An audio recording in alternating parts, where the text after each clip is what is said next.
প্রচার সত্ত্বেও রাজ্য জুড়ে থামছে না গুজবের রোগ, চলছে গণপিটুনিও। স্রেফ সন্দেহের বশে আইন হাতে তুলে নিচ্ছে উন্মত্ত জনতা, সেই সঙ্গে চলছে স্বঘোষিত দেশপ্রেমীদের দাপটও। ফেসবুকে লিখেছিলেন আই লাভ ইউ পাকিস্তান, যার জেরে স্বঘোষিত দেশপ্রেমীদের রোষের মুখে পড়তে হলো অর্ঘ্য দে নামে এক যুবককে। মেদিনীপুর রেলওয়ে স্টেশনের কাছে রেল কোয়ার্টারেই তাঁর বাড়ি। বৃহস্পতিবার রাতে অর্ঘ্যকে বাড়ি থেকে টেনে বের করে ক্ষুব্ধ জনতা। অকথ্য গালিগালাজের সঙ্গে চলে বেধড়ক মারধর। যুবককে কান ধরে ওঠবোস করানো হয়, তাতেও অবশ্য ক্ষান্ত হয়নি স্বঘোষিত দেশপ্রেমীরা। মাটিতে থুতু ফেলে চাটানো হয় সেই যুবককে। নিরাপত্তার স্বার্থে রাতেই অর্ঘ্যকে থানায় নিয়ে যায় পুলিশ। বক্তব্য নিয়ে কিছু মানুষজনের কিছু অবজেকশন ছিল, সেই ছাত্রকে আমরা আমাদের থানায় নিয়ে এসেছিলাম, ওকে আমরা গাইড করেছি। বাকি ওই ছাত্রকে যে উল্টাভাবে ধমকি দিচ্ছে কিছু লোকটা, যেটা আমার কানে আসছে, সেটা আমরা আইডেন্টিফাই করছি। আর ওখানে আমরা আমাদের থানা পক্ষ থেকে ওখানে আশেপাশে লোকে সতর্ক দিয়ে করেছি। বৃহস্পতিবার রাতে কাঁতির কেশকুন্ডা বাজার এলাকায় এক অচেনা ব্যক্তিকে ঘুরতে দেখেন গ্রামবাসীরা। ব্যাস, তাতেই ছেলে ধরা ভেবে সন্দেহ হয় তাদের। তারপরই শুরু হয়ে যায় গণপিটুনি। পরে ওই ব্যক্তিকে উদ্ধার করে কাঁথি থানার পুলিশ। টাকা চুরির অভিযোগে এক যুবককে বেঁধে রেখে বেধড়ক মারধর করল উত্তেজিত জনতা। শুক্রবার দুপুরে ঘটনাটি ঘটেছে নদিয়ার শান্তিপুরের শ্যামবাজার এলাকায়। ইলেকট্রিকের দোকানের ক্যাশ বাক্স থেকে টাকা নিয়ে পালানোর সময় নাকি ধরা পড়ে যায় সেই যুবক। তারপর তাকে বিদ্যুতের খুঁটিতে বেঁধে চলে অমানবিক অত্যাচার। পরে শান্তিপুর থানার পুলিশ এসে উদ্ধার করে যুবককে। মালদা মেডিকেলে চুরির অভিযোগে এক ব্যক্তিকে পেটালো ক্ষুব্ধ জনতা। মারধরের পর পুলিশের হাতে তুলে দেওয়া হয়, তবে পুলিশের চোখে ধুলো দিয়ে চম্পট দেয় অভিযুক্ত। নিউজ 18 বাংলা। গুজবের রোগ এবারে পৌঁছলো হাওড়ার জগাছাতে। রাস্তায় নামলেই কেউ নাকি হামলা চালাচ্ছে, এমনই গুজবের জেরে দিনভর চরম উত্তেজনা। হামলাকারীদের খুঁজতে লাঠি বাঁশ নিয়ে রাস্তায় স্থানীয় বাসিন্দারা। আগুন লাগানো হয়েছে জঙ্গলে, নিরাপত্তায় মুড়ে ফেলা হয়েছে এলাকা। রাস্তায় নাকি বেশ কয়েকজনের ওপর হামলা হয়েছে। কে হামলা চালালো, কেন হামলা চালালো, কোনো প্রশ্নেরই উত্তর নেই। অথচ হামলাকারীকে খুঁজতে রীতিমতো রণক্ষেত্র হয়ে উঠল জগাছার গড়ফা। ঘটনা শুরু বৃহস্পতিবার রাতে। অতর্কিতে তার উপর কেউ হামলা চালায় বলে অভিযোগ করেন এক মহিলা, তবে হামলাকারীকে তিনি চিনতে পারেননি। স্থানীয় আরো এক বাসিন্দা বলছেন তারও নাকি একই অভিজ্ঞতা হয়েছে। हम देखे हैं और कोई नहीं देखे। 5:30 बजे हाँ, पूरा अजीब सा दिखाई दे रहा है। नाखून इतना बड़ा बड़ा है, नाखून बहुत बड़ा बड़ा, आपको बहुत मारा, मेरा पैर पूरा फूल गया है। দুজনেরই দাবি হামলা চালিয়ে পাশের একটি অভিজাত আবাসনে ঢুকে পড়ে হামলাকারী। যদিও সিসিটিভিতে কিছুই ধরা পড়েনি। এরপরই ওই আবাসনে জোর করে ঢোকার চেষ্টা করেন কিছু মানুষ। নিরাপত্তা কর্মীরা বাধা দিলে পরিস্থিতি নিয়ন্ত্রণের বাইরে চলে যাওয়ার উপক্রম হয়। আবাসনে ঢুকতে না পেরে পথ অবরোধ করেন বিক্ষোভকারীরা। অবস্থা সামাল দিতে উদ্যোগী হন রাজ্য মন্ত্রিসভার 2 সদস্য রাজীব বন্দ্যোপাধ্যায় ও অরূপ রায়।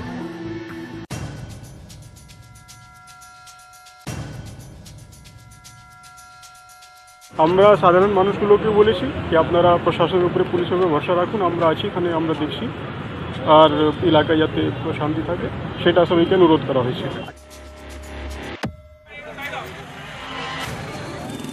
তারপরেও শান্ত হয়নি উত্তেজিত জনতা।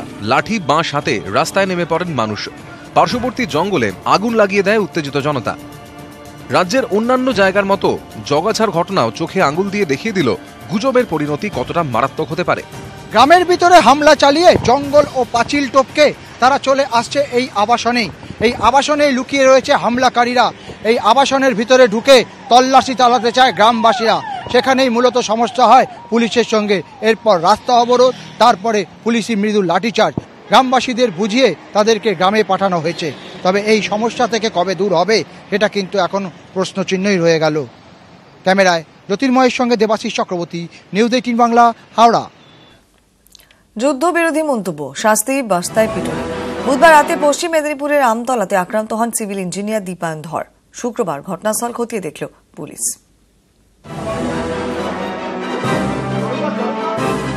কলকাতার বাসিন্দা দীপায়ন ধর কাজের জন্য পশ্চিম মেদিনীপুরের আমতলায় থাকেন। মোহনপুর ব্রিজ সংস্কারের কাজে যুক্ত তিনি। পুলওয়ামা হামলার পর 17 ফেব্রুয়ারি ফেসবুকে দীপায়ন লেখেন তিনি যুদ্ধের বিরুদ্ধে। বুধবার রাতে সাইট থেকে কাজ সেরে ফেরার সময় তার উপরে চড়াও হয় 8 যুবক। 4টি বাইকে করে আসে তারা। দীপায়নের অভিযোগ, কাশ্মীরের দালাল পাক দরদি বলে তাকে মেরে নদীতে ফেলে দেওয়ার হুমকি দেওয়া হয়। দীপায়নকে জোর করে ভারত মাতা কি জয়ও বলানো হয়। গায়ে হাত তুলতেও পিছু হটেনি হামলাকারীরা। নামার পরে আর কোনো সুযোগ দেওয়া, নানা রকম অপক্ষ ভাষা, ধাক্কাধাক্কি করা এবং শাসানো, সেট করা, এবং যাওয়ার সময় বলেও যায় যে আবার দেখে না। এবং এই ঘটনাটা অতর্কিত হওয়ার ফলে আমি কিছু বোঝার আগে একটু মেরে টেরে তারপরে আমাকে একটা ধাক্কা মারে, আমি বনেটের উপর পড়ে যাই, গাড়ি স্টার্ট করে ওরা বেরিয়ে যায়। বুধবার রাতেই কোতোয়ালি থানায় গিয়ে অজ্ঞাত পরিচয় ওই হামলাকারীদের বিরুদ্ধে অভিযোগ জানিয়ে আসেন দীপায়ন।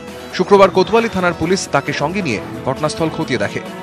আমরা আমাদের কেসটা স্টার্ট করছি অ্যান্ড উনি আইডেন্টিফাই করতে পারেননি কারা এই কাণ্ডটা করেছে। যারাই ইনভলভ এই কাণ্ডে পাবেন আমরা ওদের বিরুদ্ধে শাস্তিমূলক ব্যবস্থাটা নেব।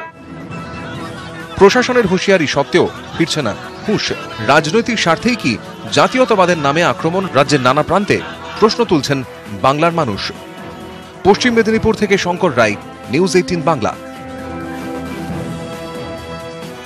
গুজবে জেরে অব্যাহত গণপিটুনি, আর এই নিয়েই ফের একবার বিজেপি আরএসএসকে তীব্র আক্রমণ শানালেন মমতা বন্দ্যোপাধ্যায়। তার অভিযোগ, পরিকল্পনা মাফিক অশান্তি ছড়ানোর চেষ্টা হচ্ছে।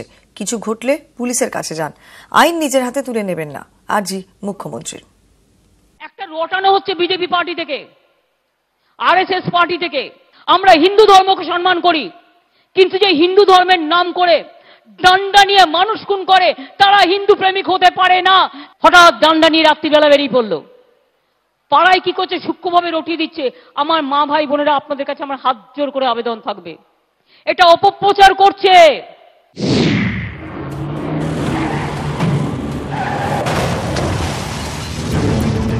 পুলওয়ামার জঙ্গি হামলা নিয়ে তোলপাড় দেশ।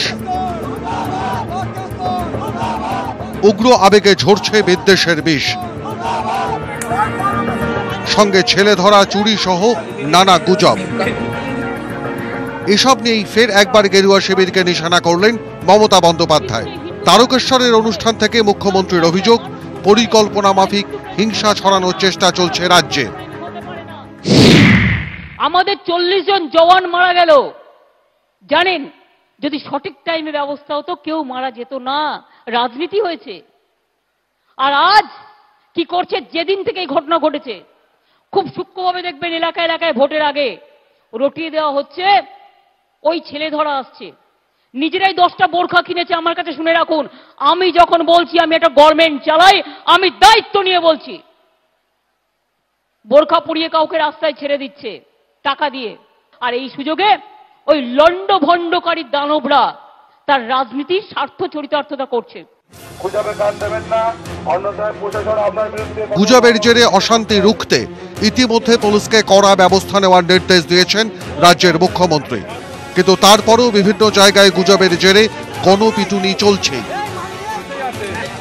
এই পরিস্থিতিতে ফের একবার রাজ্যবাসীকে সতর্ক করে দিয়েছেন মমতা বন্দ্যোপাধ্যায়। যদি দেখেন কোনো ঘটনা ঘটছে, পুলিশকে কমপ্লেন করুন, যান গিয়ে থানায় কমপ্লেন করুন, নিজে হাতে আইন নেবেন না। এবং গানের সাথে সাথে আমি বলে যাই, এদিন আয়ুষ্মান প্রকল্প সহ বিভিন্ন ইস্যুতে মোদী সরকারকে নিশানা করেন মমতা বন্দ্যোপাধ্যায়। ক্যামেরায় সমীরণ বিশ্বাসের সঙ্গে আবির ঘোষাল ও রানা কর্মকার, নিউজ 18 বাংলা।